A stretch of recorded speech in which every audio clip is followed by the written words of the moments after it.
Hello and welcome to the discourse. Let us continue our learning of English grammar. Today's topic is adverbs. Let us check these sentences. Rama runs quickly. This is a very sweet mango. Govind reads quite clearly.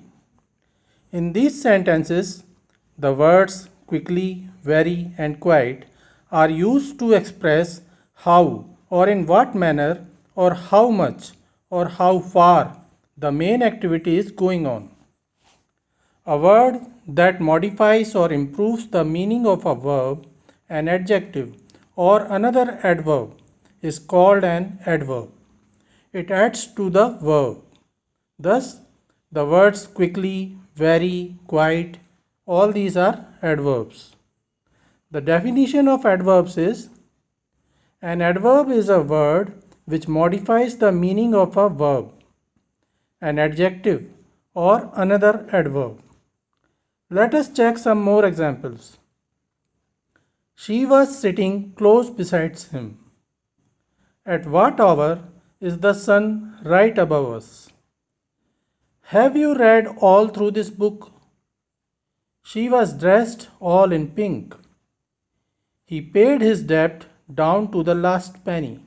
In these sentences, the adverbs close, right, all, down, these are changing or modifying the whole phrases.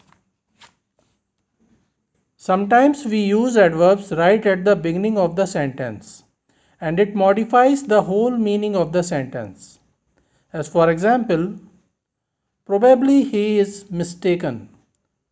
What this sentence means is it is possible that he is mistaken. Possibly it is as you say.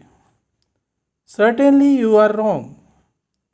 Evidently the figures are incorrect. Unfortunately, no one was present there. Luckily, he escaped unhurt. In these sentences, probably, possibly, certainly, evidently, unfortunately, luckily, all these are adverbs that are being used at the beginning of the sentence. So, an adverb can be used to modify a verb, an adjective, or another adverb. Adverbs can also be used to modify a phrase or whole sentence. Now let us check the kinds of adverbs. The first kind of adverbs is adverbs of time. They indicate time. As for example, I have heard this before. That day he arrived late. I had a letter from him lately. He comes here daily. Mr. Sharma formerly lived here. Now in these sentences, before, late, lately, daily, formerly, all these are adverbs and they are indicating time. The second type of adverbs is adverbs of frequency. They show how often. As for example, I have told you twice. I have not seen him once. He seldom comes here. She often makes mistakes. The postman rang the bell again.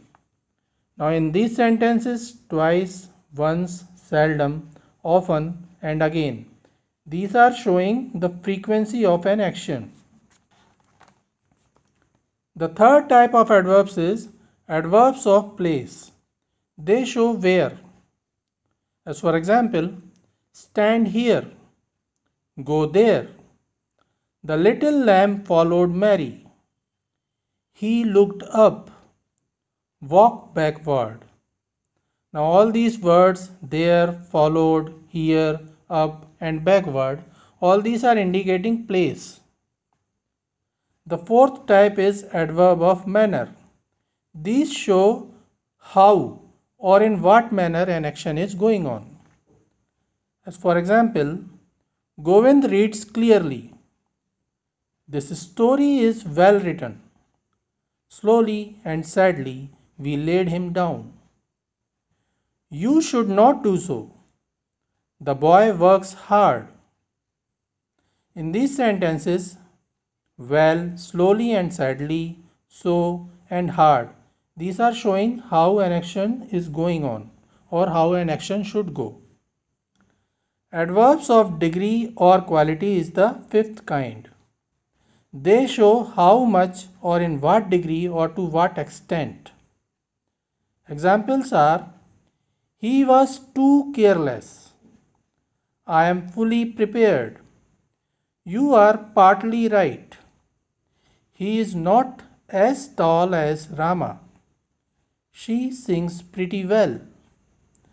Now these words too, fully, partly, as and pretty, these are adverbs and they are showing degree or quality.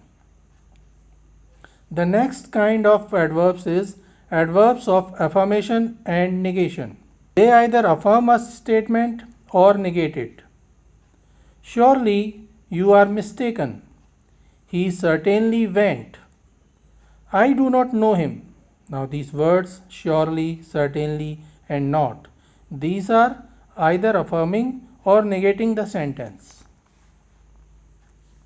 The next kind of adverbs is adverbs of reason.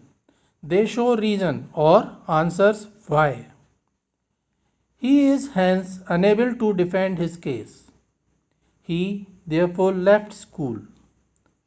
Hence and therefore are the adverbs of reason. Now some adverbs may belong to more than one kind or category. As for example, she sings delightfully. In this sentence, delightfully is the adverb of manner. She sings delightfully, in a delightful manner. The weather is delightfully cool. Now in this sentence, delightfully, the same word is adverb of degree.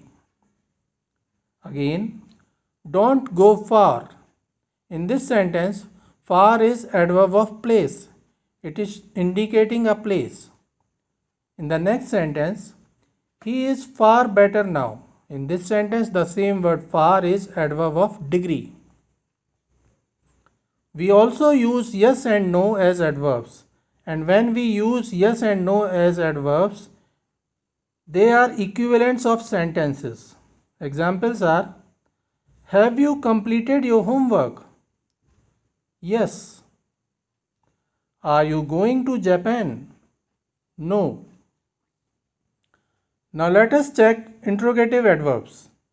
When adverbs are used in asking questions, they are called interrogative adverbs. Examples are: where is Neeraj? It is an example of interrogative adverb of place. When did you come?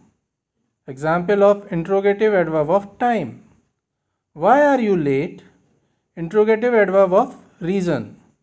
How did you contrive it? Interrogative adverb of manner. How many boys are there in your class? Interrogative adverb of number. How high is Mount Everest? Interrogative adverb of degree. Now check what are relative adverbs. Just like a relative pronoun, a relative adverb refers to or relates back to the antecedent noun. As for example, show me the house where he was assaulted. Now in this sentence, where is the adverb? It indicates in which house and it relates to the antecedent noun house. So there are three classes of adverbs. The first one is simple adverbs. These are used to modify the meaning of a verb, an adjective or an adverb. As for example, I can hardly believe it. You are quite wrong. How brightly the moon shines. In these sentences, hardly, quite and brightly, these are simple adverbs. The next class is interrogative adverbs. They are used to ask questions. As for example, why are you late? The next class is relative adverbs and they refer back to a noun as their antecedent. I remember the house where I was born. It should be noted that a simple adverb merely modifies some word. That can be a noun, an adjective or another adverb. On the other hand, An interrogative adverb not only modifies some word but also introduces a question. Similarly, a relative adverb not only modifies a word, it also refers back to some antecedent noun. So in this part, we have learned the classes and types of adverbs and their uses. We will continue to discuss adverbs in the next part and learn about forms of adverbs, comparison of adverbs, and formation of adverbs. Please keep watching the discourse, and if you haven't subscribed us yet, please subscribe too. Thank you and regards.